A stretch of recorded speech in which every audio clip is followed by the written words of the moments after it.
இன்னைக்கு எடப்பாடி பழனிசாமியோட பிரஸ் மீட்ல நீங்க சொன்ன ஒட்டுமொத்த குற்றச்சாட்டையும் அவர் இன்னைக்கு பிரஸ் மீட்ல முன்னாடி அப்படின்னா நான் பேசுனதா அந்த பேட்டியை பார்த்திருக்காரு. ஒரு 2 மணி நேரத்துக்கு முன்னாடி தான் எடப்பாடி பழனிசாமி பிரஸ் மீட் கொடுத்தாரு. அதைத்தாங்க நான் 2 வாரத்துக்கு முன்னாலே இதை சொல்லிட்டேனே.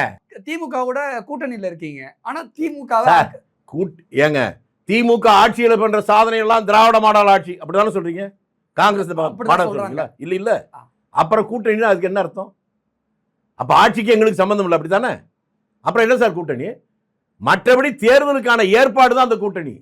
கூட்டணிங்கிற வார்த்தையை நீங்கள் எப்போதும் பயன்படுத்துவதென்றால் ஆட்சியில் அவர்களும் இருந்தால்தான் அவர்களை கூட்டணின்னு சொல்லணும், இல்லைன்னா சொல்லக்கூடாது.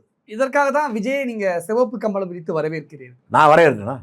ஜனநாயகன் பட பிரச்சனையில தவிக்கும் பொழுது ராகுல் காந்தி உட்பட பெரும்பாலான தமிழக காங்கிரஸ் தலைவர்கள் குரல் கொடுத்தார்கள். ஏங்க தூத்துக்குடியில் ஒரு பெரிய வெள்ளம் வந்துச்சுங்க, இந்திய நாட்டு வரலாறுலே இல்லாத அளவுக்கு. அந்த மக்கள் கஷ்டப்பட்டாங்க. ஐயோ பாவம் அந்த மக்கள் கஷ்டப்படுறாங்களே அப்படின்னு நான் சொன்னா அவர்களுக்கு உதவிக்காக நான் சிவப்பு கம்பளம் வருகிறேன். அது மனிதாயமானங்க. மனிதாயமானத்தை ஏன் கொச்சைப்படுத்துறீங்க? ஆனா கரூர் விஷயத்துல எந்த ஒரு குரலும் கொடுக்கலையே. யார் சொன்ன கொடுக்கல? காங்கிரஸ் திட்டமிட்ட படுகொலைன்னு சொன்ன வேணாம். ஒரு அடிப்படை நீங்க கேட்டதுக்கு அப்புறம் தான் சொல்றேன். ஜாலியன் வாலாபாக் படுகொலை நடந்துச்சு தெரியுமா உங்களுக்கு? அதற்கப்புறம் தான் உலகத்தின் பார்வையே மாறுபட்டது.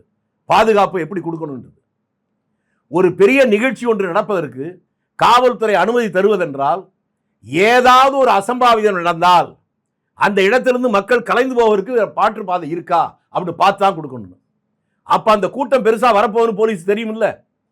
வெளியே போறதுக்கே வழி இல்லாத ஒரு இடத்த கொடுத்தாங்கன்னா, நான் இப்பவும் சொல்றேன், சில வக்கர புத்தி படைத்தவருடைய அந்த சிந்தனை தான் இந்த படுகொலைக்கு காரணம்.